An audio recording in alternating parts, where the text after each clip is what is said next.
کنی؟ اونم به خاطر اون پسره که یه ذره برات ارزش قائل نبود؟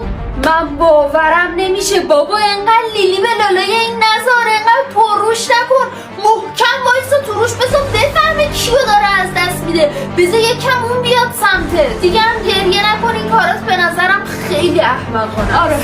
آره بهش نشون میدم که کیو از دست داده. خیلی خوشحالم که رفیق قوی مثل تو دارم. نه من چیزی نمیخورم، میخوام از کشتگی بمیرم. درو به من میاد نمیده. تو رو خدا برگردم بدون تو نمیتونم. 5 روزه هیچی از این کلوی من پایین نرفته.